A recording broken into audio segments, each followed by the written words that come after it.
Hey friends, Dean here with some exciting news to share. You can now buy us a coffee. That's right. You can help support independent content creators like us by becoming a member of the 3324 Green Room at buymeacoffee.com/3324. Our episodes will always be free and that will not change, but your support at buymeacoffee.com/3324 will help us continue to bring you the best in music and movie podcasting, in our humble opinion. As a Green Room supporter, you'll not only have our undying gratitude, but you'll also be able to vote on which episodes we record and receive other perks for as low as $3 per month. That's the price of a cup of coffee. There's absolutely no obligation, and nothing about the show will change. It's not going behind a paywall. Go to buymeacoffee.com/3324 for all the details. The link will be in the show notes of every episode as well. We'll see you in the Green Room.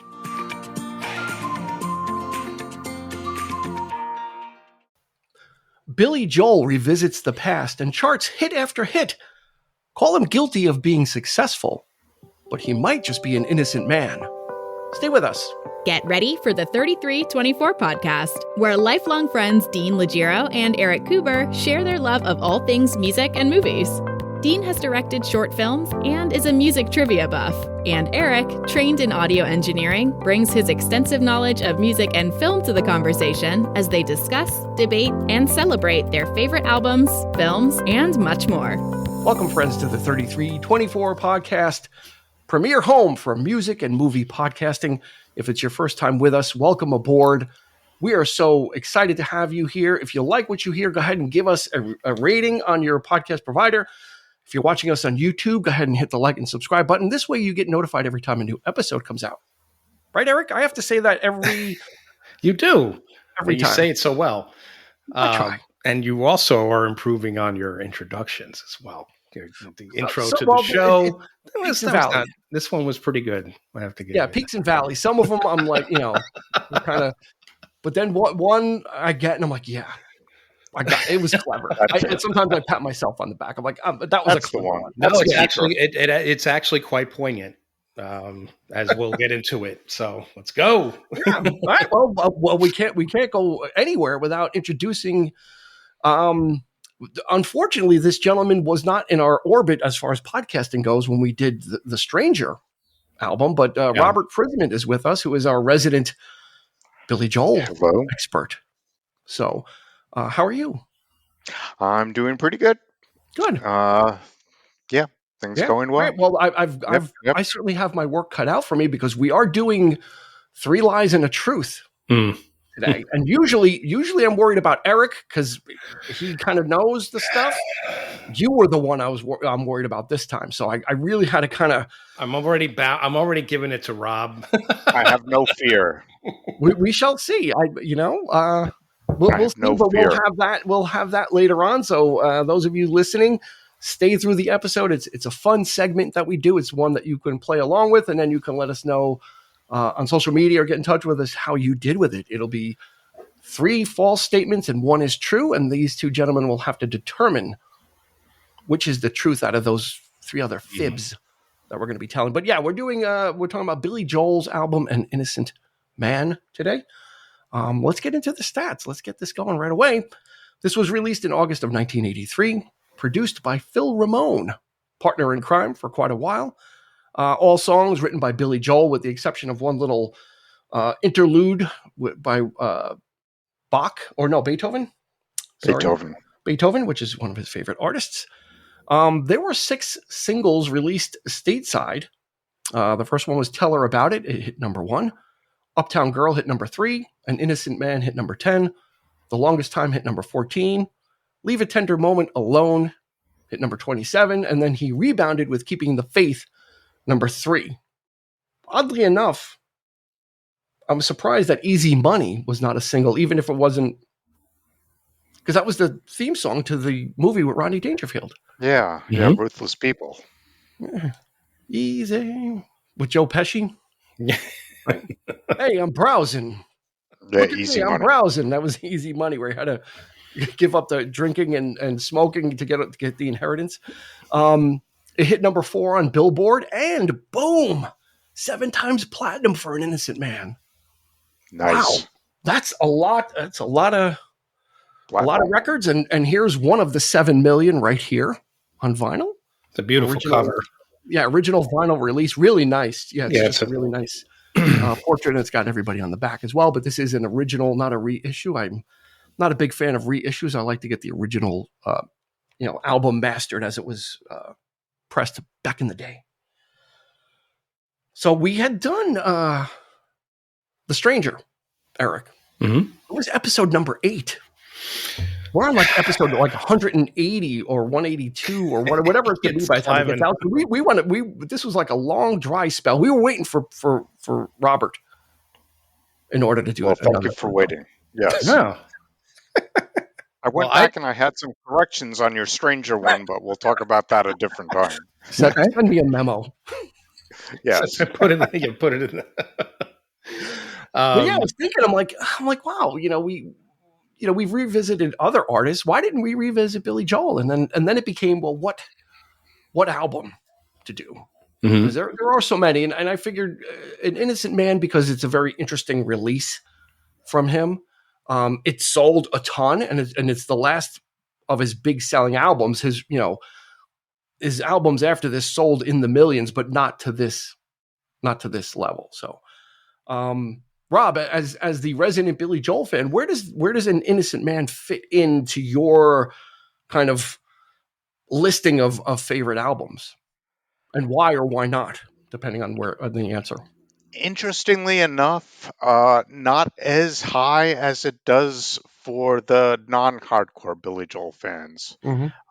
I like some of the lesser known songs on it, but the Uptown Girl and Tell Her About It and all don't work with me as good as some of his other stuff. Mm-hmm. Mm-hmm. Except live, because you have to get into it because everyone else is, and you just get swept away. You get forced into it. Well, Eric, this was something different for Billy Joel. He, one of the reasons he was doing this was because he was, for the first time since he became a rock star, he was newly single, and he kind of had that exuberation of kind of excitement of life and kind of renewal, and he wanted to revisit his past. Yeah. And there's no finer way to do that than to expose the music you grew up with.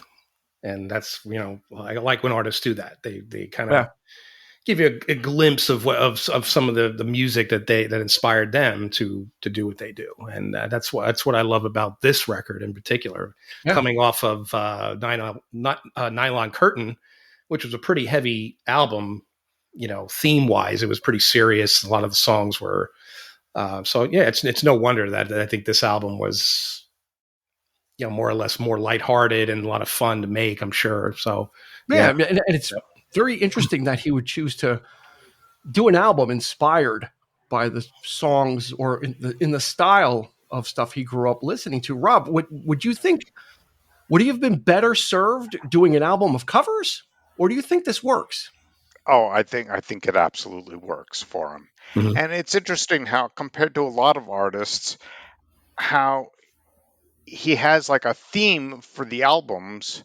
Mm-hmm. And this one was a very interesting theme. You go back to Glass Houses is more rock.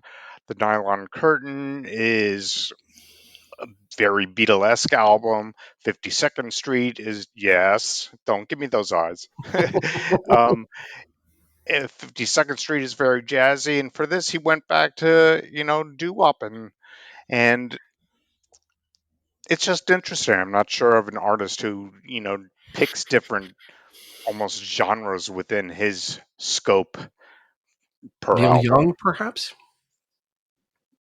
Very eclectic, right? Kind of does what he wants. I think, Eric, the amazing thing about this album is how much people embraced these songs. I mean, number 1, number 3, number 10, number 14, and number 3. Well, Leave a Tender Moment Alone didn't do as well. That does not diminish that song whatsoever. But these are all different. Each one is a different type of throwbacky song, right? Each one is a different type of homage. So it's very interesting that in '83, people were eating this up. Yeah. When it came out, I wasn't ready. I wasn't prepared for it, but listening to it, you're like, I do like this, but I didn't expect it. I didn't see it coming. in revisiting it, for me, the songs get, from some of the songs on this album did not age well for me. Like Rob was saying, I never particularly cared for Uptown Girl, or the music video and stuff was cool. It's going to be a tough episode. It's going to be a tough one. I like when you listen to it as an album and you mention the theme, it definitely works on that level. If you listen to the songs back to back and you just listen to the whole thing and what it represents, then then you get the gist. You get what it's trying to do. If you go single by single, to me, it was like he immediately turned into Phil Collins with this record. Yeah. This was his, I wouldn't say jump the shark moment, but I prefer the jazzier Billy Joel to the rock and roll Billy Joel with the shades and shaking the head. That became a thing after this album. That would just, he would continue to do that with his subsequent albums, which I'm not a fan of. Yeah, and you had said in the past that you were more, you were kind of more a fan of the piano Billy Joel over the guitar man. Yeah, Billy Joel. Yeah, when he started plugging in and like there's a lot more rock guitar. Mm-hmm. I don't know. I don't know if the songwriting, sort of equated to that, for me, because I think a lot of the stuff he was writing still had that, I don't know, that cadence to in the way he was delivering the vocals, the way he was delivering the lyrics. I mean, I just didn't think it equated that well with guitar as much. That's just me. Mm-hmm. But it just wasn't and that's kind of like where he went. He was just sort of on the stage and he's, like I said, he's wearing the shades and he's just kind of like, he became like a rock and roll star. Never really pegged him to be a rock and roll star. Yeah. Very unlikely. Yeah. Person. To me, he was more of a singer-songwriter.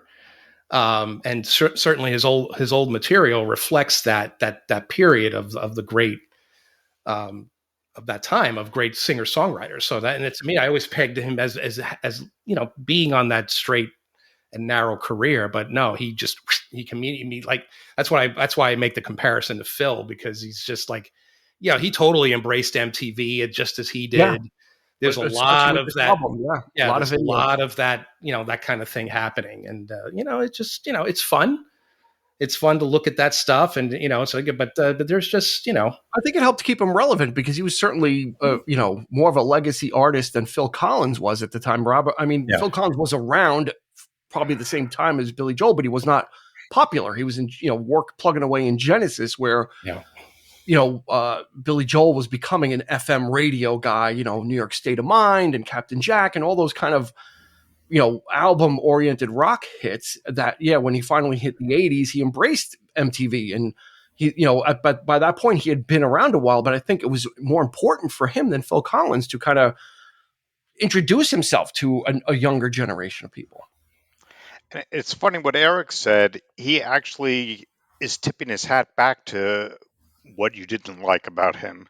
Mm-hmm. And at the recent Grammys, he came out to perform 2 songs, which I would have loved to have seen the negotiations on how he got 2 songs out of that. But as opposed to his more recent looks, he came out thrown back to the 80s with the shades and the leather jacket. Yeah. And although it was probably a much more expensive leather jacket now,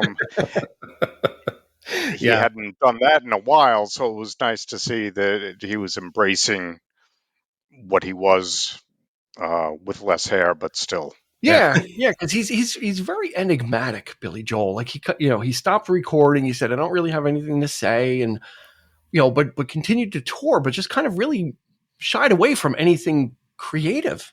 You'd see little blips and beeps, but so it's nice to see that he's kind of reemerging a little bit. In listening to this album, I listened to it a lot, and what I got from it was not. I wasn't missing like, oh, Billy Joel, the piano man, and this and that. I think what this album represents, at least for me, is probably one of his finest vocal moments.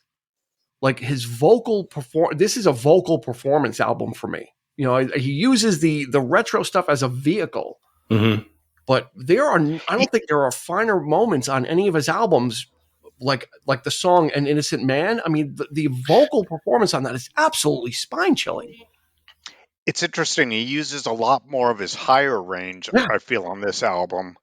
Although some of his other albums after this, his actual full body voice is a bit stronger. Yeah. He actually made a quote. He actually made a statement about that. He had said that this album, he really went for the falsetto because he felt like he wasn't going to be able to do it anymore. So he's like, let me give fair. it, like, let me empty the gas tank out because I don't think I'm going to be able to sing like that anymore. So yeah, you get a lot more of him singing in that upper range, but the vocals are also powerful. I mean, again, just listening to An Innocent Man, when he sings, the first time he sings the actual lyric, I am an innocent man, how long he holds that the man vocal lyric for, it's incredible, and how powerful it is. So that kind of grabbed my attention, and then I started listening more to even what you would consider a throwaway song. It's about the vocals. For me, it became about listening to Billy Joel really sing. It wasn't about his piano playing prowess. This was more a vehicle for him to revisit some things that he loved, and you could tell he was passionate about it because he puts forth incredible vocal performances. I agree with that. I mean, An Innocent Man just happens to be my favorite track. It's a great song. So powerful too. But yeah, I mean, yeah, you're right. Ever since this record, Rob, that throaty, like growl of a voice would come out on the albums after this, and it's just, and you start to hear it on songs like Keeping the Faith and things like Christy Lee, yeah, like that Easy Money too, that kind of stuff, but. And even Leave a Tender Moment Alone, he lets that rough vocal squeeze in there. It should be a very tender song, given the title and what it represents, and that nice sweet little harmonica of a Toot Steelman, and he's just kind of like, But every now and again he's holding that note. He's like, and he like really comes out with that that pitch or that projected. Loud voice, so I think he's trying to emulate those groups of the day where he indeed is the only singer, and he's not really, you don't hear a lot of harmonizing on this record either. There's not a whole lot of double tracking, which is interesting. So yeah, but I don't know. I mean, I just feel definitely his high end. This is, I'd say, a peak of his high end. Of his vocal range. And although he does still play a lot of these songs in concert, he still can hit those high notes.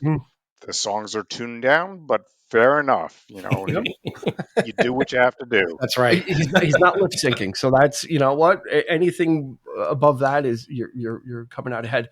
Now, talking about backing vocals. I didn't know this until I just read it and doing the research that for the longest time, all of those vocals are Billy Joel. Yeah. All the backing vocals and the high, all that, that whole doo-wop. I thought it was whoever, but it was all him, which even more, again, kind of more impressive that he was really, really motivated, right? And really inspired to go and do all that double tracking. That's not stuff he normally does. He kind of gets his group and they rock out, right? And they kind of record it and they go for it. I would have loved to have been there for the recording of that song and see how he worked it out.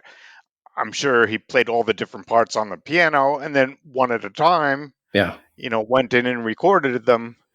Or if he had somebody else doing the scratch vocals of the other parts so he could harmonize. I'm not sure how he went about it. Quick, but it definitely works out at the end. About For the Longest Time. Anybody want to take a crack at how many finger snaps are on that? Somebody counted how many finger snapping of the fingers. An Innocent Man? No, on Longest Time. Because it's pretty much all snapping fingers. Yeah, that's like Keeping the Beat. Yeah. Somebody counted. Somebody counted them. How many? You want to guess how many finger snaps? I couldn't even. 276. Higher. 1,000. Lower? It's like 365. Wow. Or 360, somewhere around there. Yeah, because that's keeping the beat. So that's how deep people go with this album, is like counting the finger snaps on the longest time. Well, it's another great one, and like we just pointed out. I mean, to have that one song display that vocal prowess, and that was kind of the shtick of the song, was to do the doo-wop thing, but to have an entire. I mean, glad it's not the entire record. So, like you say, he's doing something different. Yeah, with each song, like a little bit of soul, a little bit of rock and roll, a little bit of this, little doo-wop, yeah. Like an Innocent Man is absolutely Stand by Me. Yeah, it's absolutely the Drifters. So he is absolutely going for and the song you guys hate, but it's my favorite, is Uptown Girl, because I'm a big Frankie Valli fan. Yeah. So I remember when I heard that, I'm like, oh my God, I love this, because it is so good, and it's so emblematic of the Four Seasons. I think that's the important thing, is he understood what sounds he wanted to make, right? And it was all very planned out. Yeah. And did it close enough that it was like, wow, this really sounds like it could have been a Four Seasons song, and an Innocent Man could have been the Drifters, or it could have been Ben E. King, but it wasn't. But they're still squarely Billy Joel, right? Because he's got a certain lyrical content that he deals with, and the way he sings. An Innocent Man in its framework sounds like Stand By Me, but the vocal sounds nothing like anything from then. So I really like it, Eric. Yeah, it could have been a very one note. I don't hate the song. I just think it's it's because of the airplay it got, and the MTV, and it just now you hear it, it's just kind of. But again, I mean, the album, I really enjoyed listening to it all the way through. You could almost argue that this could be turned into like a Broadway musical, or some kind of somebody could come up with a script to this thing, and every song would be a tribute or a celebration of that time period, and late 50s, 60s type, the early 60s, I would say, but yeah, I mean, as a concept or as a theme, the album definitely works better for me, in terms, but just you're taking the journey. You're going through, and it's more like a musical time capsule, right? Because it is different periods in time, late 50s, early 60s, different, soul, rock, there's a whole. And it's not a cover album. He wrote every song. So that, that's, and again, it's like, it's a shame, because you hear lately, all I ever hear him is like, I don't know why he's got such a sort of like flippant disdain for like songwriting, and he just like completely just, nope, don't want to bother. It's so, so difficult to write a song. And it's a shame when you really consider, I just read an article that he doesn't really do Just the Way You Are in concert anymore, because it was written for his ex-wife back in the day. And he used to do it. He used to do it to please the fans. But now when he plays it, or I don't know if he's doing it at the residencies or anything like that, but sometimes. He wasn't doing it for quite some time, which is, kind of a shame, but it's like, you kind of understand the reasons, but it's like, he's got a boatload of other stuff too that he can. Well, he does, but it's like, does he feel that way about every song he writes? Is there an excuse for every, like, oh, well, this one works, that one doesn't. And it's just like, oh, the songwriting just sucks. I guess nobody really likes to actually do the craft of what you're, of being a songwriter, or any kind of writing for that matter. I would imagine no writer really likes to write and actually do it. But when it's but to actually do it and do it well, embrace the work, But I just don't hear that from him, like in articles and things today. It's kind of a shame, but he finds it very difficult. To write songs, and considers it like childbirth, going through something very strong. He very rarely have I heard him say, like you see other artists, like, oh, I woke up like Paul McCartney and the whole song was in my head. And, it's like the best song ever written on the planet or something. He puts all his blood, sweat, and tears into it. And I think he just reached a stage where he's like, I don't need this hassle anymore. Yeah. And he's still got a career, so Yeah, it's funny. I just read a quote from him because of his recent single that he released, and it was so well received. They're like, well, when's an album coming? He goes, I'm not doing albums. He goes, there's no point. He goes, the only people that sell albums nowadays are Taylor Swift, meaning, she sells in the millions. He goes, that it just doesn't make sense. People just will kind of release a song. So I think he's kind of I don't want to say he's down on the industry. I think it's more like lamenting the way things used to be, where he doesn't feel like there's going to be any reward or anything worthwhile in going through making a whole album just for it to come out, and it distribution isn't the same way anymore. Things kind of come and go, but I'm pretty sure we've got more songs coming. Yeah, I hope so, because I think the fans were, it hit the top 10. Great. Yeah, the week the single came out, it hit number 11. The next week, it cracked the top 10, which kind of put him back in the record books for a top 10 in however many decades or whatever it is.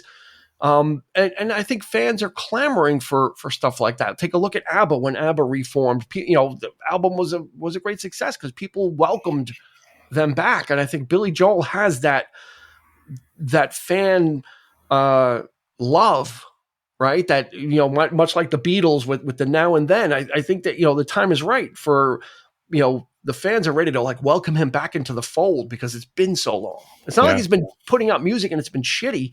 He just stopped. Yeah. And he's been putting on great concerts and he still sounds great. And that single is fantastic, But if you're in New York, I don't think you see him as really having gone away since he's playing here every month. Yeah.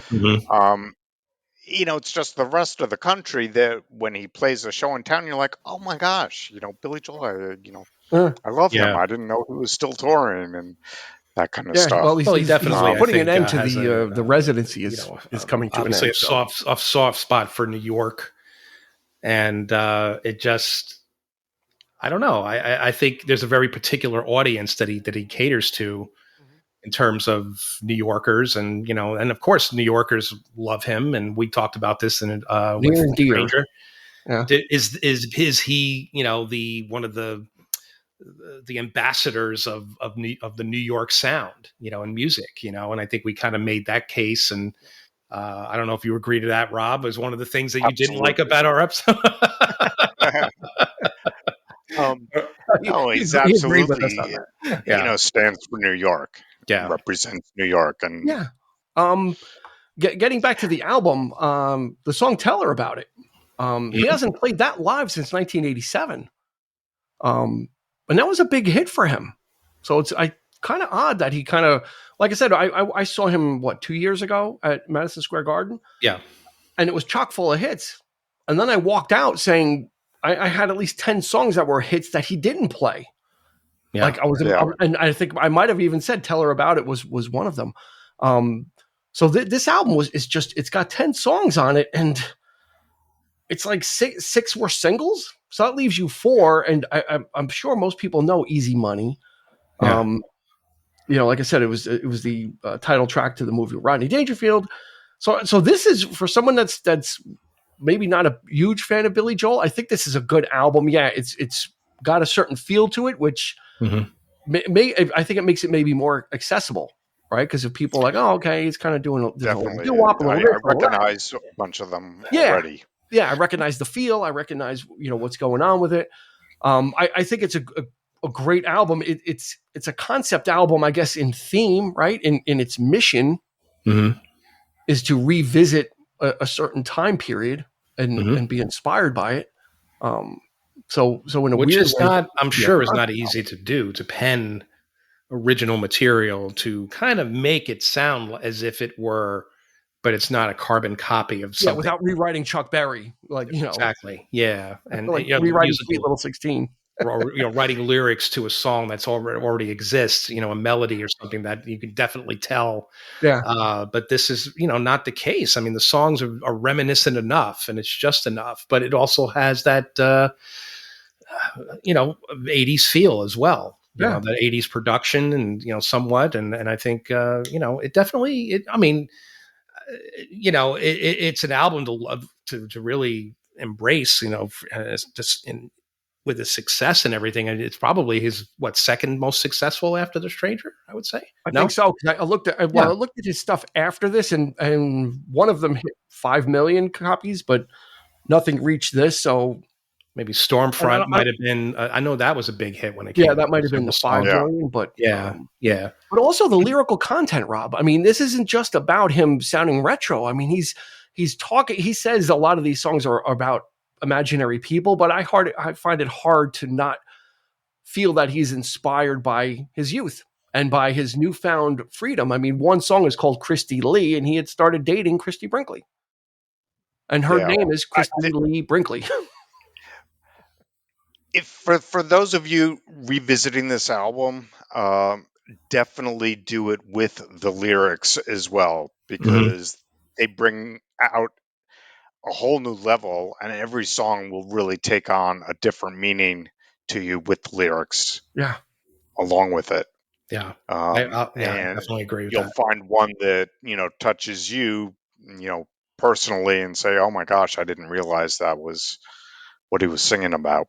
Yeah, and in revisiting this album, I found that a lot. And again, I think it's the combination of the lyrics and his performance. Because like I said, he's really, I feel like he's really giving it his all on this. There's just something different about his vocals. It sounds like he's having fun, but there's something else. There's a strength in the vocals, which means there's a confidence there, right? And I think that's part of what this project represented is like I said, the new beginning. He's newly divorced, and he kind of almost feels like this is a refreshed person, an artist that's refreshed, that's revisiting, but is bringing his full talent to bear on it as well. Not just kind of, I can probably, flub my way through some cover sounding songs. And that's not what this is. It's like I said, I started just listening to this and kind of blacking out the instrumentation just to listen to his vocals, to really kind of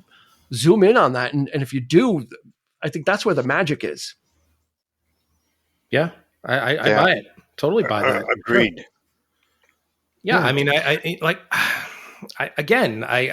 keep thinking it over in my mind, and it's just like like Rob was saying, there are lyrics to this that I'd never considered before. Keeping the Faith was always one of my favorite tracks because I always loved the lyrics first and foremost of that song. Not the cheesy music video. Let me ask you a question. Is Keeping the Faith a precursor to We Didn't Start the Fire? Because it's kind of a nostalgic look through the past. He mentions several. He does mention several things from the past. Yeah. Name checking. He definitely, talks about, old man's Trojans and a mint called Sensen, and you knew, and I, of course, talking to my dad about this kind of what's Sensen. He's like, oh, that was he knew. So I always, it's nice to have those conversations. The song would come on the radio. We're in the car driving with my dad, and he's like, oh, he turns it up, and because he kind of dug that song, and I was like, oh, does this take you back or what? He's like, oh yeah,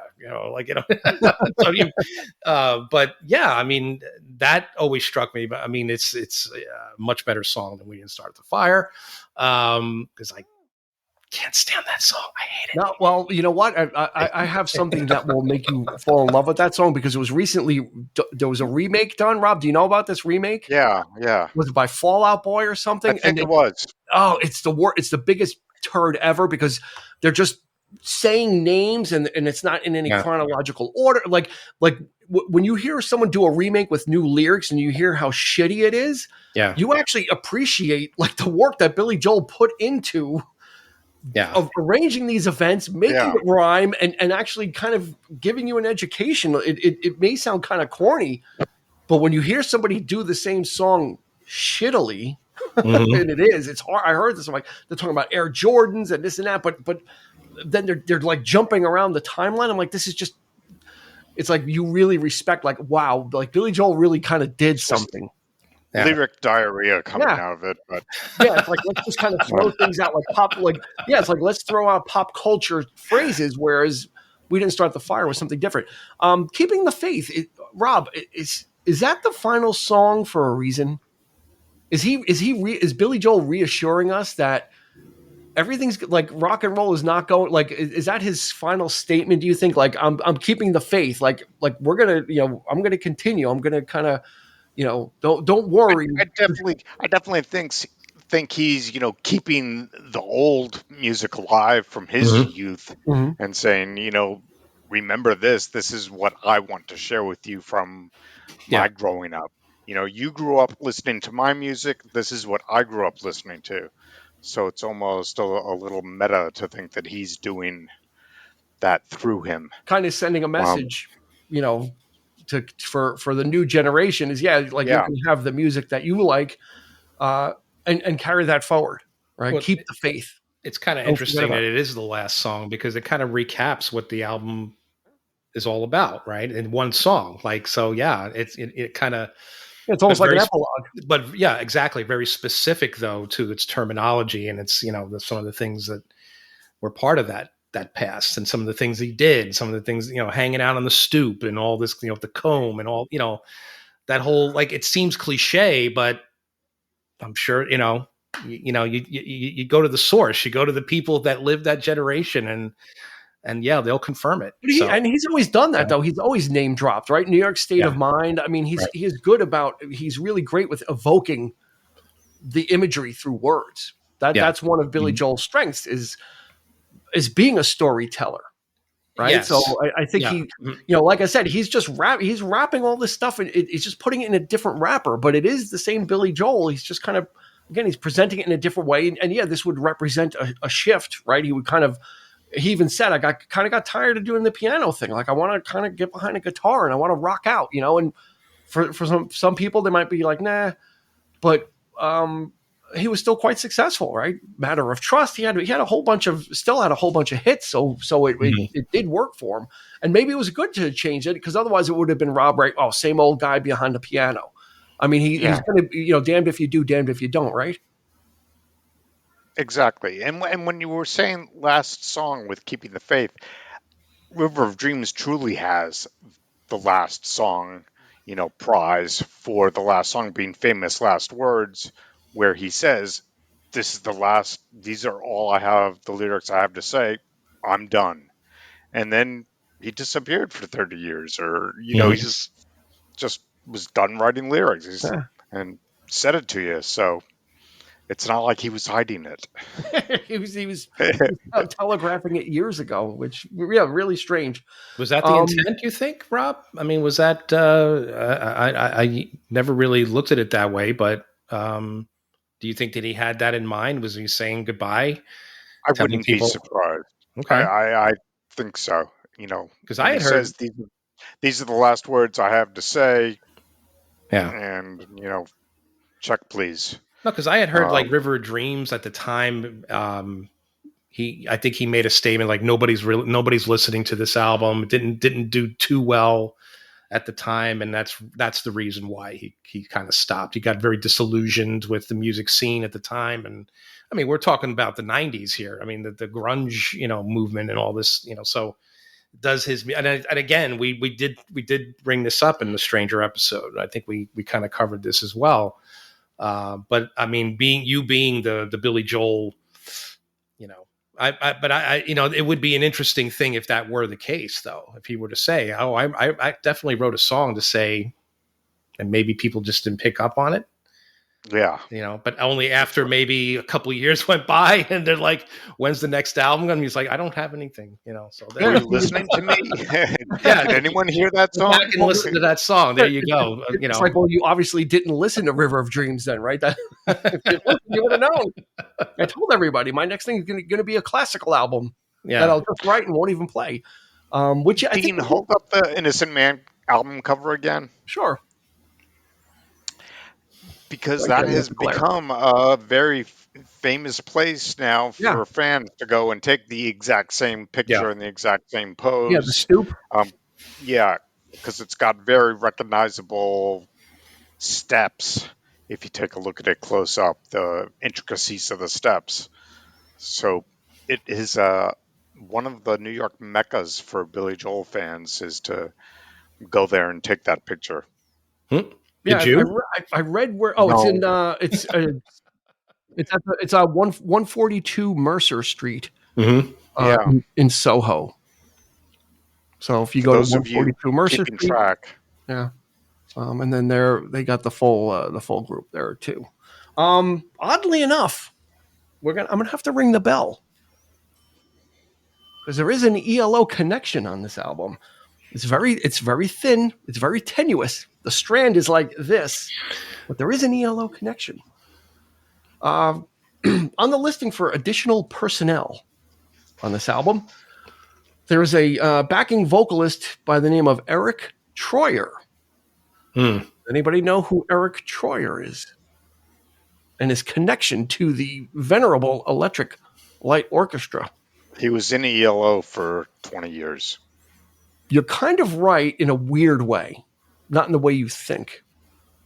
But he used a stage name of Jeff Lynne. No. Okay. That would be very interesting. Now, wasn't he the lead singer of ELO too? Yes, he's the lead singer for ELO Part 2. Part 2, yeah. Yeah, so after ELO disbanded, Bev Bevan's like, I got to eat. What could I do? So he made an agreement. Jeff Lynne's like, well, you're not using ELO. And they said, well, how about ELO Part 2? So Bev Bevan assembled ELO Part 2 with Eric Troyer, who was kind of a little bit of he was like the Jeff Lynne, close enough Jeff Lynne sound alike. Yeah. Not a bad album. A lot of people, it came and went. It didn't sell a lot, but it was actually a decent album. It was a good try. But Eric this Troyer, after his Black Sabbath stint? Yeah, this was like 91. Yeah. Somewhere around there. Kelly Graucup came back. He joined that He joined after they made the album. And kind of like the Yes thing, where there's all these splinter groups, sub genre, and they still tour today as the orchestra. So Eric Troyer still, even though Bev Bevan is not involved with the orchestra, they still tour as a ELO style concern, and Eric Troyer is still out there playing Disneyland or whatever county fair. Sorry if I'm being mean. Dean is determined to make Jeff Lynne the Kevin Bacon of the music biz. We don't need 6 degrees. We need like 2 with everything he's done. But it is what it is. I'm not. I'm looking at the I'm looking at the credits. So Eric, you mentioned Toots Thielemans before on "Leave a Tender Moment Alone." Another great vocal performance. Wow. Mm-hmm. I think it's these, though that and An Innocent Man, I think are very similar, Rob, right? I mean, they're kind of they're kind of like those sparsely arranged songs. Yes. Primarily vocal. Vocals. Yeah. Yep. And once again, the lyrics stand out so much more when you actually get into them and pay attention. And you don't have to have the lyric sheet, because if you listen hard enough, Billy does enunciate. And I was just talking to my girlfriend about this because she's getting more into Eddie Vedder, who you can't understand the word he's saying. I was going to say Michael Stipe. And then you pull out the lyric sheet and you're like, oh, of course that's what he's saying. And I don't know whether on the boxer or the bag. Oh, that's what it was? Yes. Yellow Ledbetter. On a porch and his letter sat unsealed. Yeah. It's like, what? I'm like, I had no idea that song was about that.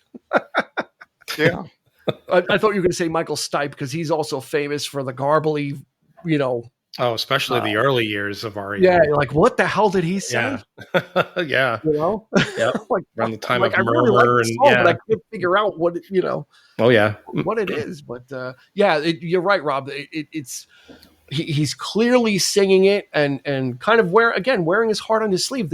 He was a single man at this point. Yeah. So again, this was kind of about the newness of getting out into that again. He hadn't experienced this as a rock star because he had been married before that, and he had been married through it and then got divorced. And now all of a sudden, the world is kind of reopened to him. Now he's dating Ellen McPherson and Christy Brinkley and a whole bunch of people. He had models everywhere. This guy, I mean, he was just he was crazy. But it's you know what? Funny how that works. You get divorced, and then you just you're Billy Joel. So what are you going to do? You start dating models. Billy Joel. I mean, all these models were what, maybe a couple of feet taller than him. And each and every one was like, That's true. Sorry, Billy. We had to go there. So. Eric went there just in case if you wanted to. I think this is as good a time as to do 3 lies and a truth. I think we're ready for it. Okay. Rob, have you ever done this with us? Yeah. Van Halen? No. You want a Van Halen?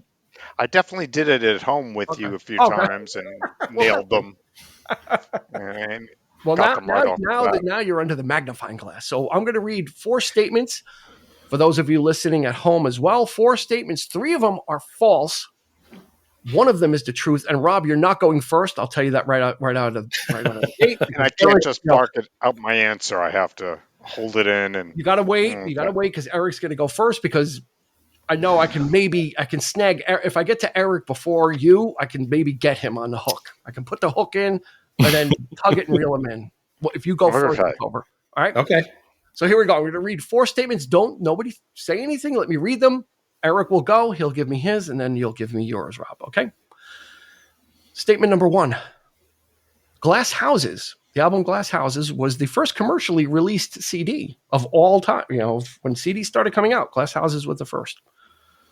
The Stranger. Statement number 2. The Stranger was Billy Joel's first number 1 album. Statement number 3. Billy Joel is the only artist to play both Yankee and Shea Stadiums.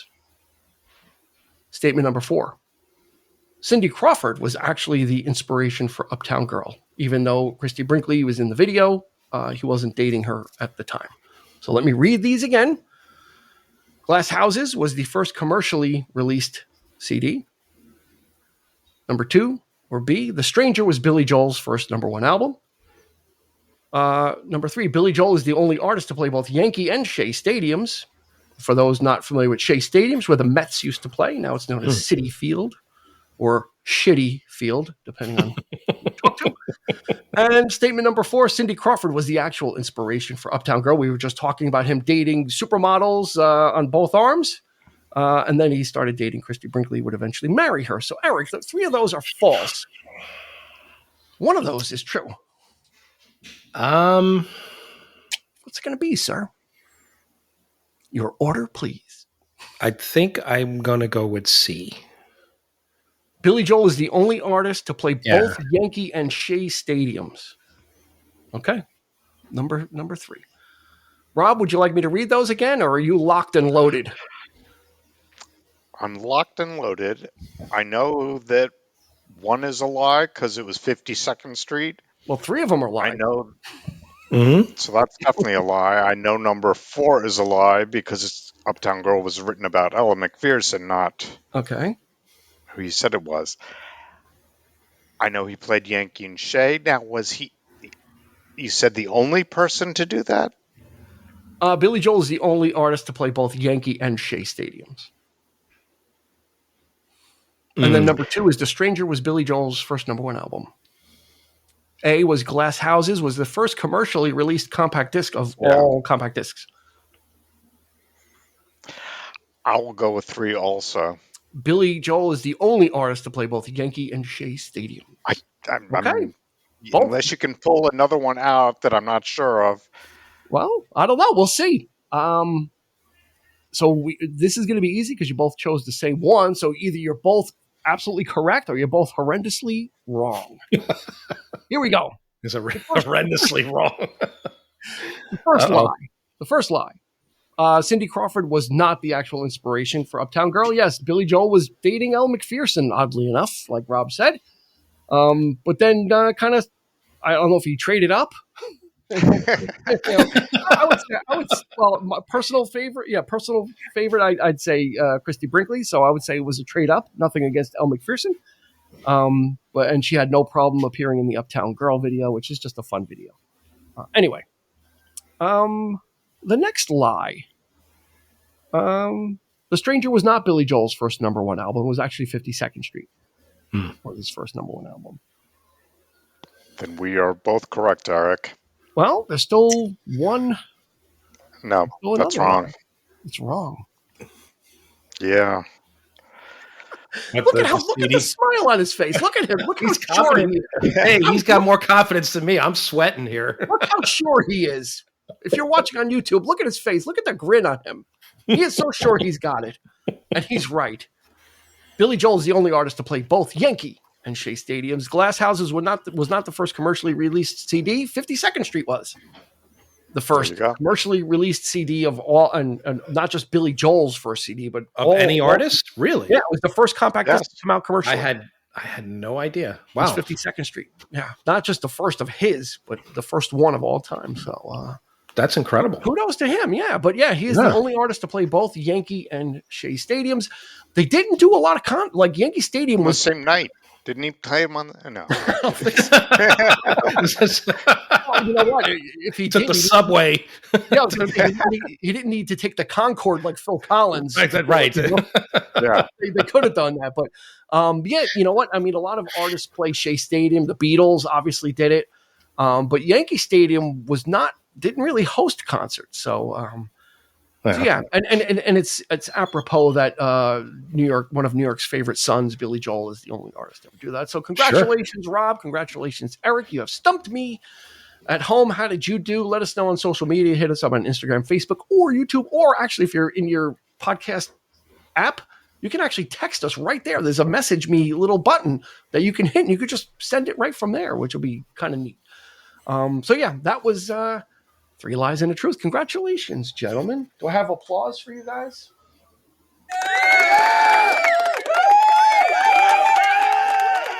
There you go. Wow. Yeah. They were those were the guys at Shea Stadium. There you go. Do you have a record thing on? Are you recording those voices and claps there? No. Going around with the mic. Much like Billy Joel, I'm multi-tracking those. One night I'm drinking a lot of beers to get drunk, so I could be the drunk guy, and then one I'm the young kid going, yeah. Sampling. I'll try one. What's that? I'll try one for you, Dean. Uh-oh. Wait. No. I'm the one that gives it. Uh-oh. Let him go. Let Rob go. I'm curious. I'm just making it up on the spot, so let's see. Billy Joel's song Piano Man is a true story written about a friend of his who played at a piano bar. Okay. Is number one. Okay. So you're giving you're really going up right off the cuff, right? Yeah, but keep track because I'm not, so I can't repeat them. Should I write this down? All right. So Billy Joel was written about a friend of his. Go ahead. Okay. Number 2. Piano Man was written about a friend of his. We Didn't Start the Fire is the only song that Billy wrote the lyrics to first. Okay. Number 3.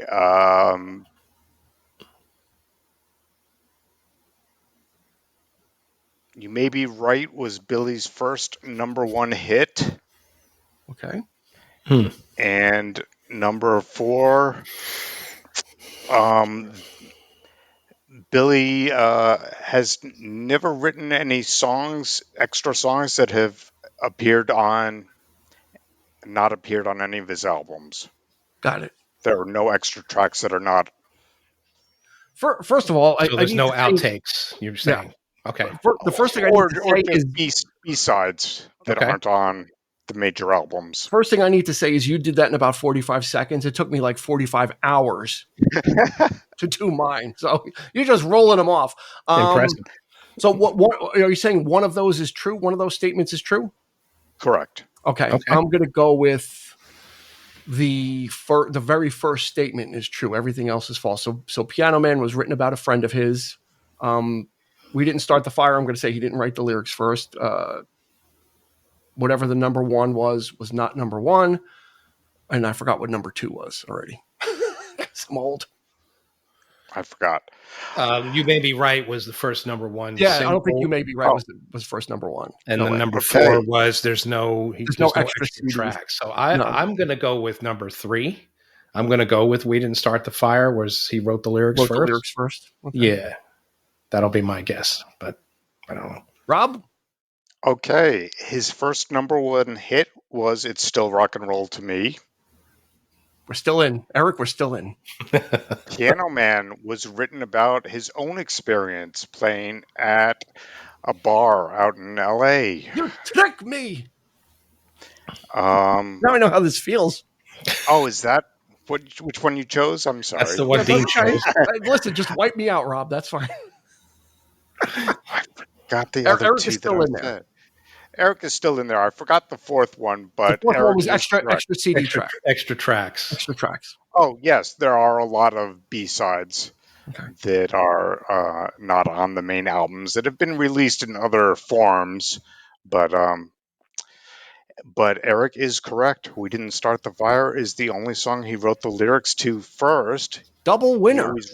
He always writes songs almost complete with just mumbling lyrics or sit-in lyrics. You know who else does that? And We Didn't Start the Fire, he wrote the whole lyrics first, and he says that he is very disappointed because that is why he says the music sucks. He says that's what happens when I write the lyrics first. You get a song whose melody is dun dun dun dun dun dun dun dun dun that dun makes dun. absolute perfect sense. Thank you for Rob, laying that out there, Rob. Rob, do you know who else writes the music first? The music comes first. That's all we'll say. We'll leave it there. JL. Okay, let's let me ask this question. If you had to, we'll start with Eric, then we'll go with Rob. If you had to kick one of these songs off the track list, like there's no room, which one of these songs is going to go? Because there are a couple of, there is a couple of slow. Easy Money for sure. Really? Easy Money? Yeah, really? To me, it doesn't fit. It doesn't fit. I get what you're saying. Like for me, like the album kind of starts with An Innocent Man, but I wouldn't have. I wouldn't have tossed it over. Interesting. Easy Money. I think it tries to be something in the vein of, I would say, I don't know. It doesn't really feel like, it's not particularly a soul type song. I guess it tries to be, but it's a little too hard for that, I think, and especially if you're considering the time frame. It feels like, to me, it was written for a movie. Yeah, if that makes sense. It definitely it has that vibe to it for me. Has that 80s. Yeah.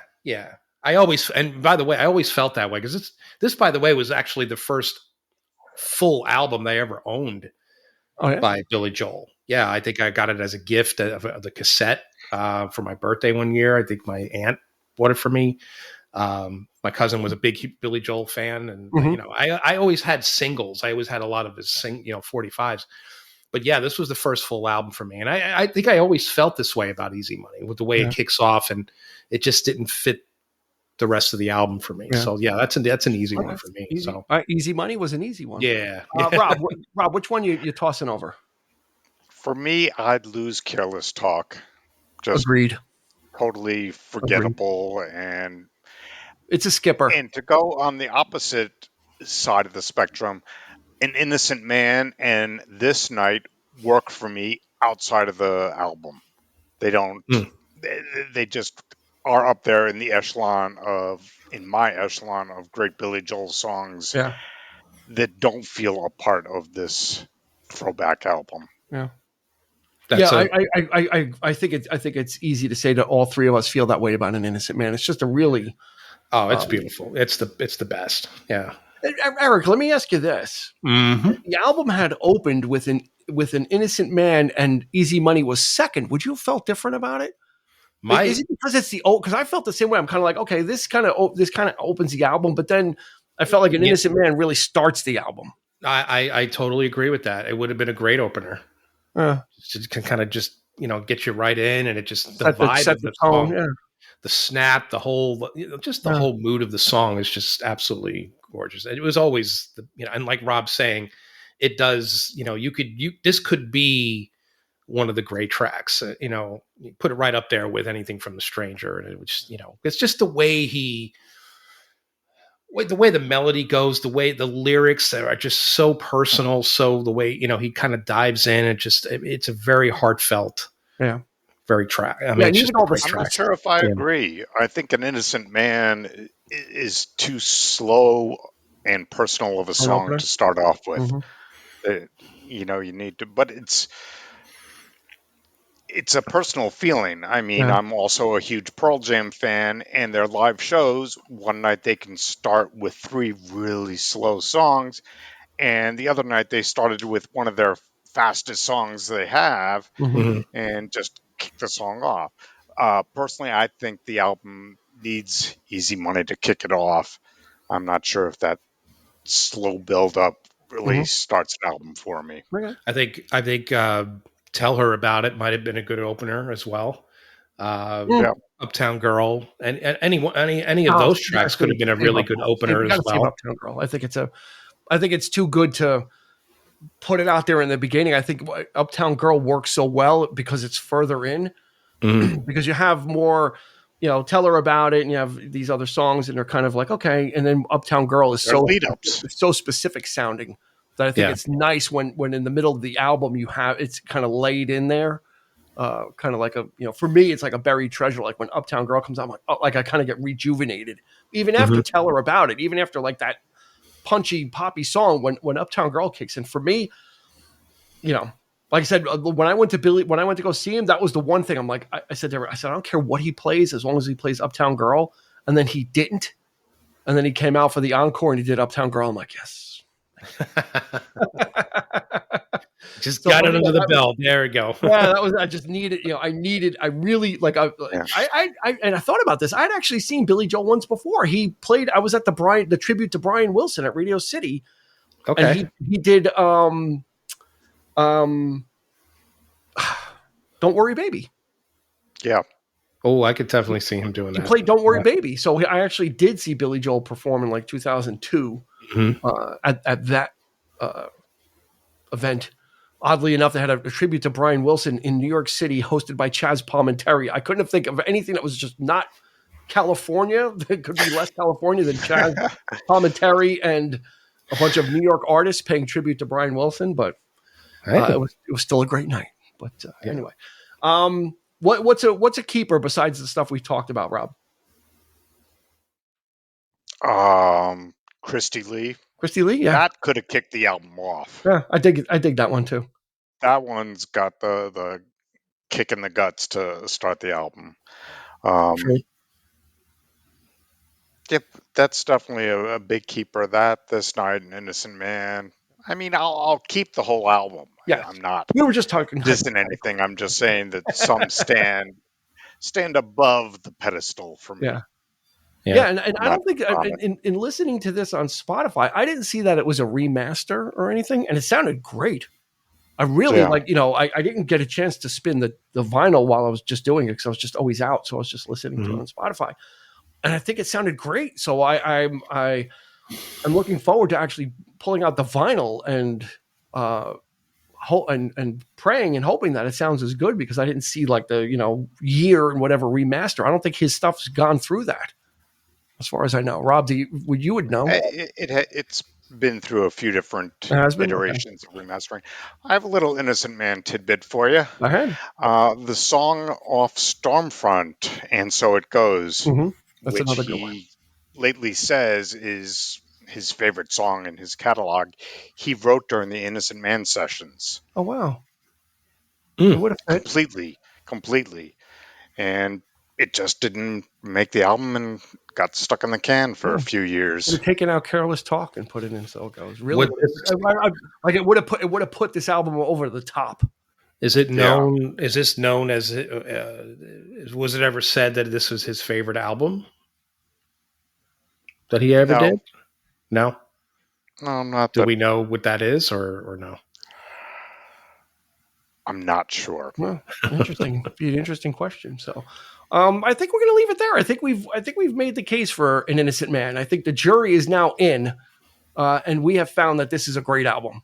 And like I said, if you're not a big Billy Joel fan, well, you know what? I think this will be a nice one to start with. If you're not into the whole piano thing, well, this isn't a good one. And like I said, the secret sauce is in the vocals. I think you're going to hear someone really just kind of giving it their all. And that's really what made me really kind of keep coming back and listening to this more than I would have for a regular episode. I wanted to hear those vocals again. I wanted to hear the strength of his voice and what he was really putting behind it. And it's easy, like I said, it's easy to dismiss the rapper as hokey, gimmicky, retro, and throwbacky, and that's great. But good artists always have something else up their sleeve, and in this case, Billy Joel, it was the same thing. He was wearing his influences on his sleeve, but he was firmly putting his stamp on it. So, Rob Prisament, thank you so much for joining us on this episode. Thank you for inviting me. As always, bringing your considerable knowledge to bear on us. And like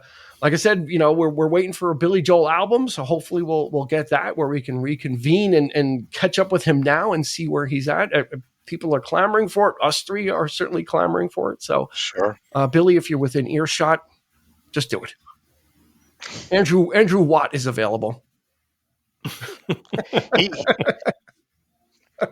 Billy already listened to you and came back out and did Uptown Girl just for you, Dean. So. That's right. I had a sign up in the rafters, Uptown Girl or I'm leaving.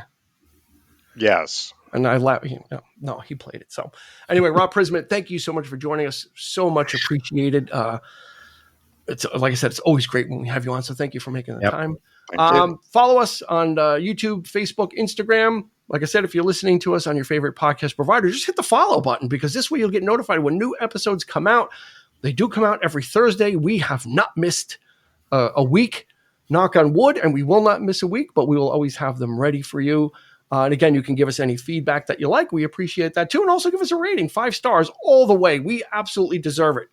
This was a 5-star episode, and so were the other 181 episodes as well. So if nothing else, Eric, we are consistent. We strive to be. That's it. There you go. You. We're doing it for you. But that's going to do it for this episode. For Rob, for Eric, this has been Dean. And we'll catch you on the flip side. You've been listening to the 3324 podcast with Dean Legiro and Eric Kuber. You can find us on your favorite podcast provider, so please like, subscribe, and rate to become a part of the 3324 family. Your feedback is important, so make sure to follow us on Instagram and Facebook at 3324 podcast and on Twitter at 3324p to join the conversation.